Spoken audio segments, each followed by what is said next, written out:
Falja e namazit fillon me tekbiri fillestar, ku imami thot Allahu Ekber. Dhe ky është tekbiri i parë. Pas këtij tekbiri do marrim 7 tekbire rresht. Allahu Ekber, Allahu Ekber, Allahu Ekber, bashkë me mua.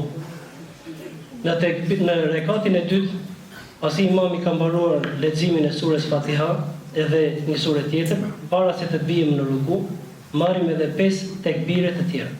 Plus Allahun e madhruar të na pranoj namazin, na pranoj lutjet, dhe pas faljes së namazit është hutbja e Fitr Bajramit. Se shikoj disa dalin dhe ikin nga xhamia. Edhe pjesa e mbajtjes së ligjëratës apo e hutbes së Bajramit është prej namazit. Zoti na pranoft namazin.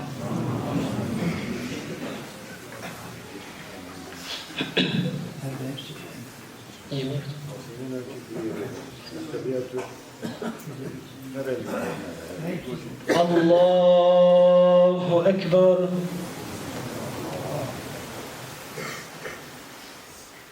Allahu Ekber.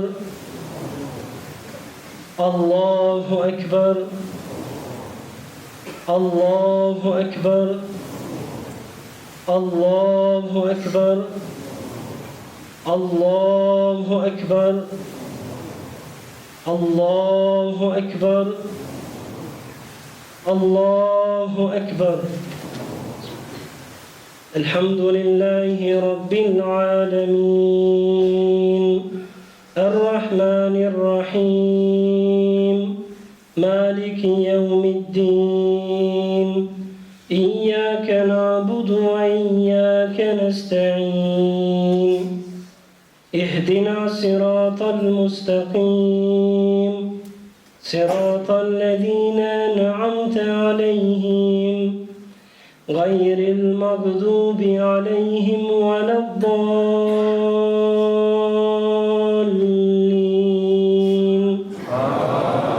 آمين. هل أتاك حديث الغاشية وجوه يومئذ خاشعة عاملة ناصبة تسلى نارا حامية تسقى من عين آنية ليس لهم طعام إلا من ضريع لا يسمن ولا يغني من جوع وجوه يومئذ ناعمة لساعها راضية في جنة عالية لا تسمع فيها لاغية فيها عين جارية فيها سرر مرفوعة وأكواب موضوعة ونمارق مسفوفة وزرابي مبثوثة. الله أكبر.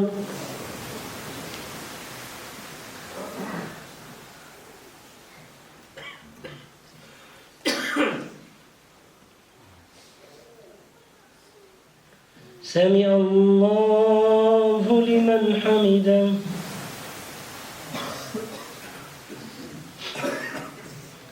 الله أكبر.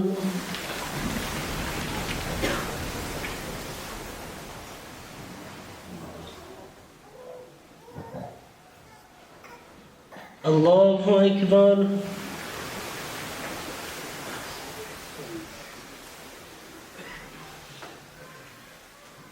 الله أكبر.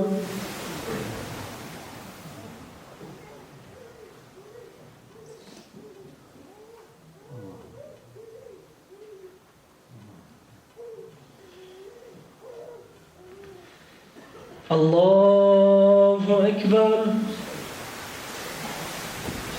الحمد لله رب العالمين الرحمن الرحيم مالك يوم الدين إياك نعبد وإياك نستعين اهدنا صراط المستقيم صراط الذين أنعمت عليهم غير المغضوب عليهم ولا الضالين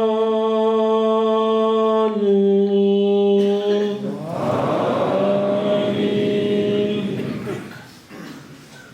أفلا ينظرون إلى الإبل كيف خلقت وإلى السماء كيف رفعت وإلى الجبال كيف نصبت وإلى الأرض كيف سطحت فذكر إنما أنت مذكر لست عليهم بمسيطر إلا من تولى وكفر فيعذبه الله العذاب الأكبر إن إلينا إيابهم ثم إن علينا حسابهم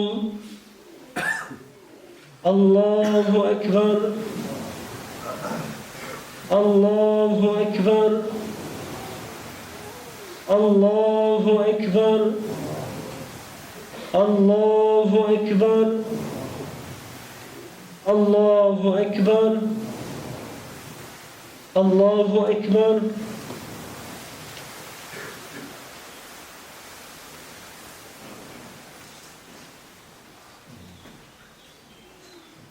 سمع الله لمن حمده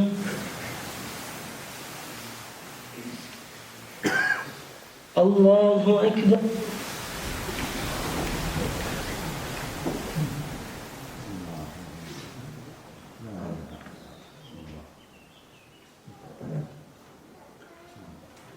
الله أكبر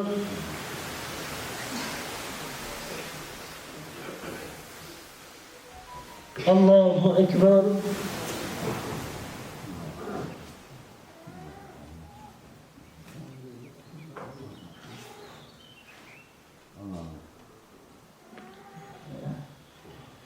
الله أكبر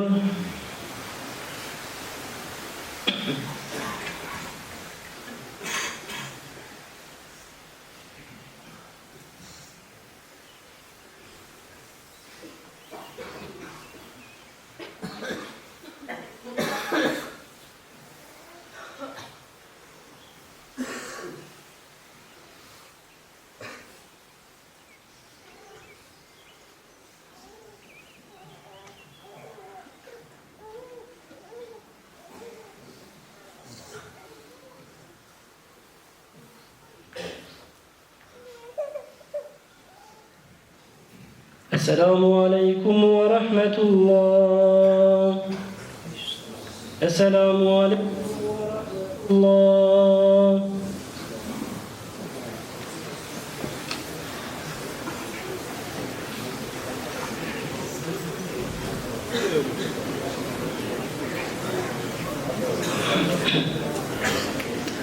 الله أكبر الله أكبر الله أكبر لا إله إلا الله الله أكبر الله اسمي ماضي الله اسمي ماضي الله اسمي ماضي nuk ka zot tjetër që meriton të adhurohet me të drejtë përveç Allahut të madhëruar. Allahu është i madhi, falënderimet dhe madhrimet i takojnë Allahut, Zotit të botrave. Paqet e bekimet e Allahut, qofshin të dërguarin e tij, profetin Muhammedin sallallahu alaihi wasallam, mbi familjen e tij, mbi shokët e tij dhe mbi të gjithë ata të cilët e ndjekin dhe pasojnë rrugën e të dërguarit të Allahut deri në ditën e Kiametit. Të nderuar besimtarë dhe besimtare, ja tani ne përcollëm muajin e begat të Ramazanit, muajin fizikik, muajin e Kuranit, muajin e mëshirës, muajin e solidaritetit, muajin e Kuranit, muajin e sakrificës. Dhe lusë Allahun e madhruar që të ketë pranuar agjërimin e gjithë secilit prej jush. Allah i madhruar i pranuft punët dhe veprat tuaja të mira. O ju që agjëruat Ramazanin, kjo ditë për ju është ditë e madhe, është festë madhështore, është festë e madhe të cilën e ka madhruar dhe e ka shenjtëruar Allahu i madhruar festën e Fitr Bajramit. Kjo ditë për ju është ditë e madhe, sepse sot dalin rezultatet dhe sot ndahen shpërblimet, sot gëzohen ata që kanë punuar dhe janë munduar gjatë gjithë muajit të Ramazanit. Disa ju përveshën punës edhe fituan, ndërsa një pjesë ka qenë të shkujtesur dhe nuk fituan asgjë për këtij muaji të cilin neve sapojnam. Sot gëzohen ata që faleshin, ndërsa ndihen keq ata që e kaluan muajin të shkujtesur nga mirësitë e negative të atij muaji. Shpërblimet e mirësitë dhe gëzimet që Allahu na i mundson sot janë vetëm një pjesë nga shpërblimet që Allahu i madhëruar i ka përgatitur për agjëruesit.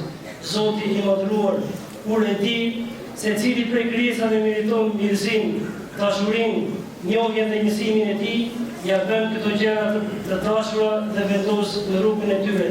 Ja vendos ato thellë edhe i jep sukses dhe i vjen ndihmë dhe ja lehtëson të gjitha rrugët e dynjas edhe të ahiretit. Veç kësaj, Allahu ja mbyll aty rrugët që e largojnë prej Allahut dhe më pas e mbikëqyr dhe e ndihmon me butësinë, lehtësinë, rregullin, edukimin e tij. Shumë më mirë se sa për kujdesjen e prindit të mëshirshëm e të dëmshur me fëmijën e tij. Zoti sillet gjithkohës me robën e tij me butësi dhe e veçon atë me mirësinë dhe me mëshirën e tij të madhe. I vjen në krah me ndihmën edhe me suksesin e tij. Kështu robi i Zotit shton njohje për Zotin e tij, shton dashurinë për Allahun e madhëruar, shton pendimin, mbështetet tek ai dhe nuk do tjetër askën veç Allahun e madhëruar. Nuk adhuron me Allahun e madhëruar askën. Dhe ky është ai që e njeh vlerën e besimit. Ky është ai i cili e njeh vlerën e së mirës, e njeh Allahun e madhëruar, e pranon Allahun e madhëruar dhe të gjitha sakrificat i harxhon vetëm për të fituar kënaqësinë e tij. O njerëz, Islami është fe e ngritur mbi baza dhe themele të forta, është fe nga Zoti jon. Aty janë përmbledhur ligje të dobishme për gjithkënd.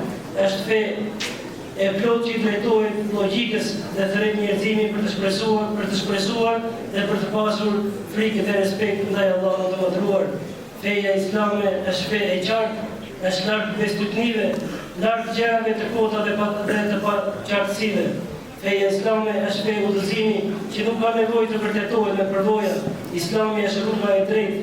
Islami është feja e vetme e vërtetë që të mëson rrugën drejt Allahut, drejt xheneteve dhe të ruhes prej zjarrit dhe ndëshkimit të Zotit.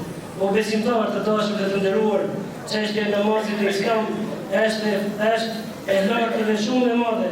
Namazi është shtylla e kësaj feje, namazi është letër njoftimi, është pasaporta për besimtarin dhe amaneti më i madh, të cilin pejgamberi sallallahu alaihi wasallam e la në fundin e jetës së tij. Ai që është i rregullt me namazin, edhe punët edhe fjalët do t'i ketë më të mira. Namazi obliguan në vendin më të lartë dhe më të ndershëm mbi 7 katë qiell, atëherë kur udhëtoi profeti sallallahu alaihi wasallam për një mirazh. Ai që falet e fiton nurin e fytyrës dhe zemrës, e rregullon fenë e tij dhe rregullon shpirtin e tij. Ai i cili fal namazin rregullisht dhe përkushtohet në namazin, ai rregullon raportet e tij me Zotin dhe rregullon raportet e tij me njerëzit të cilët e rrethojnë. Me namaz fshihen gjunahet tona, fshihen gabimet tona. Me namaz fitohet risku, të mundëson Allahu i madhëruar të kesh risk të bollëkshëm edhe risk halal. Këtë ka thënë Allahu i madhëruar në Kur'anin e famëlar: "Walau anna ahlul qura amanu wa taqaw la fatahna alayhim barakatin min as-samai wal ard." Nëse banorët e këtyre vendbanimeve do ta besonin në Allahun e madhëruar me besim të vërtetë, me besim të sinqert dhe do të bëheshin të devotshëm në kuptimin të luanin kufit e Zotit, të zbatonin urdhat e Zotit dhe të largoheshin prej harameve, Allahu i madhëruar premton dhe thotë: do t'ju hapnin mirësitë e dyerve, të qiejve dhe të tokës në sajt të kësaj vepre të kësaj pune, pra besimin, devotshmërinë dhe Allahu i madhëruar të hap mirësitë e kësaj të qiejve dhe të tokës. Ai që falet e fiton nurin e fytyrës, i ndrit fytyra e tij. Ai që falet i ndrit zemra, i rregullon fenë dhe rregullon shpirtin e tij. Me namaz na fshihen gjunahet tona, me namaz na shtohet risku dhe bereqeti.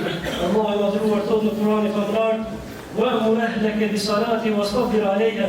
Urdhëroje familjen tënde të falin namazin dhe këmbgul dhe bëj durim në këtë. Dhe ne nuk kërkojmë prej teje risk furnizim, ne jemi ata të cilët e sjellim riskun dhe ju furnizojmë. O besimtar të nderuar, puno me risk halal, sepse puna dhe pasuria halal të shpëtojnë fenë dhe të ruajnë nderin. Mundohu o musliman që ti mos ushqesh veten dhe as familjen tënde me gjëra të cilat janë haram dhe bien ndesh me parimet e fesë. O musliman, mundohu që të mos ushqesh vetëm se me halal dhe mos e shpenzosh pasurinë tënde vetëm se në halal. Sepse si shton dietarët musliman, sikur të bëje ibadet pa ndërprerje, nuk do të bënte dobi nëse nuk e shikon se me çfarë e mbush barkun tënd dhe me çfarë e ushqen veten edhe familjen tënde. Ngrënia e haramit të vergon shikimin e zemrës, ngrënia e haramit të largon bereqetin, ngrënia e haramit shkakton përçarjen edhe urrejtjen, ngrënia e haramit e pengon pranimin e lutjeve, sepse lutjet nuk pranohen tek Allahu i Madhëruar, tek ata të cilët ushqehen edhe vishen e haram. Kënaquni me halal dhe falenderojeni Allahun pa ndërprerje për mirësitë dhe begatitë që ka dhënë. Ai thot Zoti juaj, Zoti i lartësuar thot në Kur'anin famullar, nëse ju e falenderoni Zotin dhe jeni mirënjohës ndaj Allahut të Madhëruar, unë do t'ja ushtoj mirësitë dhe begatitë. Pra me falenderimin ndaj Zotit, me mirënjohje ndaj Zotit, të mira që ne i kemi, ato do të shumëfisohen edhe do të na shoqërojnë në jetën e kësaj bote. Ky është rregull të cilin Allahu i Madhëruar e ka vendosur për njerëzit. Wa in shakartum lazidannakum wa in kafartum inna adhabi lashadid. Me falenderoni dhe mos më mohoni. Dhe kush e falenderon Zotin, Allahu i Madhëruar do t'ia shtojë mirësitë edhe begatitë. Shtëpitë në të cilat rriten dhe kujdesen jetimët kanë mirësi të madhe. Kujdesuni ndaj kësaj shtrese, kujdesuni ndaj jetimëve, ndaj njerëzve të cilët janë në nevojë. Është argument, kujdesuni ndaj jetimëve, kujdesuni ndaj njerëzve të cilët janë në nevojë, është argument i njerëzisë edhe i devotshmërisë, sepse për kështu na ka mësuar Allahu dhe kështu na ka mësuar i dërguari i tij Muhamedi sallallahu alaihi wasallam. Kush e bën këtë, Allahu e mbron inshallah nga provat dhe nga belat më të vështira. Kujdesin ndaj jetimëve dhe kujdesin ndaj njerëzve në nevojë. O xhamat i dashur dhe i respektuar, familja, njeriu janë njerëzit më të rëndësishëm në jetën tonë. Janë ata që meritojnë interesimin tonë në maksimum, nderimin edhe mbrojtjen e tyre. Kush i mban lidhjet me farefisin, kjo bëhet shkak për shtimin e fëmijëve, për shtimin e pasurisë, i shtohet bereqeti, i shtohet risku, i shtohet suksesi në jetë dhe rehati në shtëpi. I dërguari Allahut Muhamedi sallallahu alaihi wasallam ka thënë, kushdo që t'i zgjerohet risku dhe t'i shtohet jeta, le t'i mbajë fort lidhjet farefisnore. Kujdesi ndaj farefisit është shenjë e shpirtit të mirë dhe mendjes së mençur.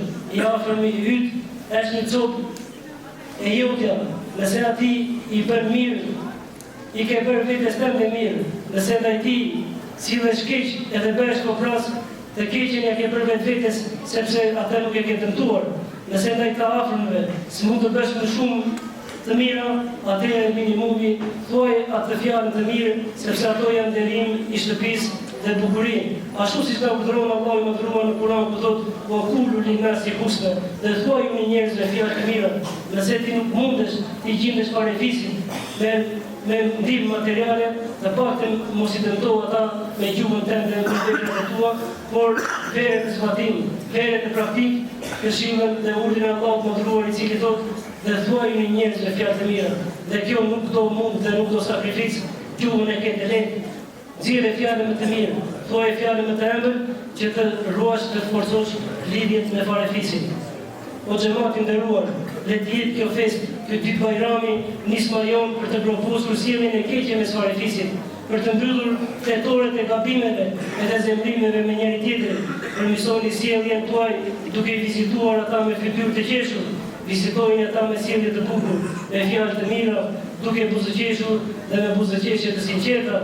Vizita, takimet, telefonata, dërgimet e dhuratave dhe ndihmat jenë pjesë e kësaj feste, sepse kështu jemi urdhëruar ta ruajmë dhe t'i forcojmë lidhjen me farefisin edhe mes vëllezërve tanë besimtarë. O burra, o ju që jeni bashkëshortë, keni frikë Allahut. Keni frikë Allahut dhe mos harroni se jeni përgjegjësit kryesor për bashkëshortet tuaja dhe për familjen tuaja. Bëhu dashamirës i shtëpisë tënde. Bëhu i sjellshëm me gruan, sepse Muhamedi sallallahu alaihi wasallam ka thënë: "Me i miri ndër ju është ai që është me i miri me familjen e tij, ndërsa unë jam më i miri sepse sillem mirë me familjen time." O musliman, Ramazani shkoi. Të gjithë që keni agjëruar dhe keni bërë punë të mira, kujdesni nga sot e tutje. Prej sot mos i harroni adhurimet për çdo ditë, mos e prishni sjelljen tuaj me Allahun e madhruar, dhe bëhuni musliman të devotshëm gjatë ditës edhe natës. Bëhuni musliman edhe jashtë Ramazanit, sepse devotshmëria nuk është e kufizuar vetëm në Ramazan, por devotshmëria duhet të jetë pjesë e jetës sonë deri në fund të jetës. Shkolla e Ramazanit mbaroi lumë ata të cilët i morën mirësitë e begatit dhe i përveshën krahët e tyre dhe të vazhdojnë me ato mësime dhe me ato dobi të cilat i morën prej Ramazanit. Dhe po ju kujtoj me një këshill të ngjashme, sikur Ebu Bekri radiallahu anhu i ngushëlloi sahabët me vdekjen e pejgamberit sallallahu alaihi wasallam. Shumë prej sahabëve u mërzitën, u idhëruan shumë kur vdiq pejgamberi Zotit Muhamedi sallallahu alaihi wasallam, por ai i cili e kishte kuptuar në detaj Islamin u doli përpara sahabëve dhe ju tha: kush e ka adhuruar Muhamedin ta di që Muhamedi ka vdekur, dhe kush e ka adhuruar Allahun ta di që Allahu është shtypëriesi dhe nuk lëshkur. Edhe unë po ju këshilloj, kush që i prekupuar vetëm me muajin e Ramazanit, edhe nuk prekupohet pas kësaj, ta di se Ramazani shkoi, e kush e ka adhuruar Allahun sinqerisht, le ta di se Allahu është me ne përgjithmonë, na sheh dhe dëgjon në çdo çast. Nëse do ta dim se sa ka vlerë ky adhurim i cili zgjati 29 ditë në jetën tonë, të shikojmë se çfarë do bëjmë neve që nga kjo festë e Fitr Bajramit edhe në vazhdim. Nëse ne do të jemi të vazhdueshëm në punë dhe në vepra të mira, në faljen e namazit, në kontributin ndaj njerëzve, në lidhjen e fortë me Zotin, atëherë përgëzoju o musliman, sepse Ramazani ka bërë dobi në jetën tënde. Pra o musliman, fillo me namazin, ti që nuk e ke filluar namazin, fillo dhe fali namazin. Këshilla ime e fundit dhe mesazhi i kësaj feste të Bajramit janë këto këshilla të cilat do t'i përmend dhe mbyll këtë hutbë dhe këtë festë duke lutur Allahun e madhruar për mirësinë dhe begatinë. Ti që nuk i respekton prindin, sepse ka në mesin tonë që marrëdhëniet prind-fëmijë nuk janë aty ku duhet, mos harroni asnjëherë ata të cilët ka sakrifikuar më shumë në jetën tuaj është babaja dhe nëna jote. Mos ja humb poshtë, mos ja llit poshtë atë sakrificë që ata kanë sakrifikuar për ty. Ata kanë sakrifikuar shumë nga jeta e tyre, nga pasuria e tyre, që ti edhe unë të jemi dikush i sot në jetë. Dhe ti që nuk i ke mirë raportet e prindit, le të jetë kjo ditë, kjo festë, festa e Fitr Bajramit, rregullimi i raporteve me prindit. Shko puthja ballin babaj, puthja duart babaj, përqafoj nenën, sepse kështu na mëson Islami. Një përqafim sot në këtë ditë mundet që t'i hapësh zemrën dhe të jetë për namazlimin e nesër. Pra, o ti i cili nuk i ke mirë raportet me nenën dhe me babajin, ktheu pendohu tek Zoti edhe forcoj lidhjen me ta. Sepse prindrit janë dera e mesme e xhenetit. Nëse prindrit janë të kënaqur me ty, edhe Allahu është i kënaqur me ty. Nëse prindrit i dërojnë me ty, mos prit mirësi dhe katëndi pastaj. Në të gjitha çështjet e dunjas, me prindrit duhet të sillemi mirë, sepse është urdhër prej Allahut të madhruar dhe fuqiplot. O ti që nuk je i drejtë me bashortën dhe me fëmijët, pendohu tek Allahu i madhruar dhe rregulloji marrëdhëniet me ta. O ti që i bën padrejtësi komshinëve, o ti që shkel në hapun e njerëzve, pendohu tek Zoti, sepse Allahu i madhruar dyert e pejtimit i ka të hapura dhe nuk i ka mbyllur, dhe përgëzoju për këtë. O ti që nënshmon njerëzit, i përgojon, i ofendon, dhe i etiketon me etiketime të ndryshme, pendohu tek Allahu dhe le të jetë kjo festë e Fitr Bajramit një hapje faqes së re me Allahun e madhruar edhe me njerëzit në përgjithësi. Më lejoni që t'ju uroj nga zemra gëzuar për shëndet festën e Fitr Bajramit. Allahu i madhruar i bëft të ditët tuaja, festë Bajrami si kjo festë, dhe Zoti na bashkon në xhenetin e vjetë të narta, ashtu që ka bashkuar me xhamin dhe me xhamin.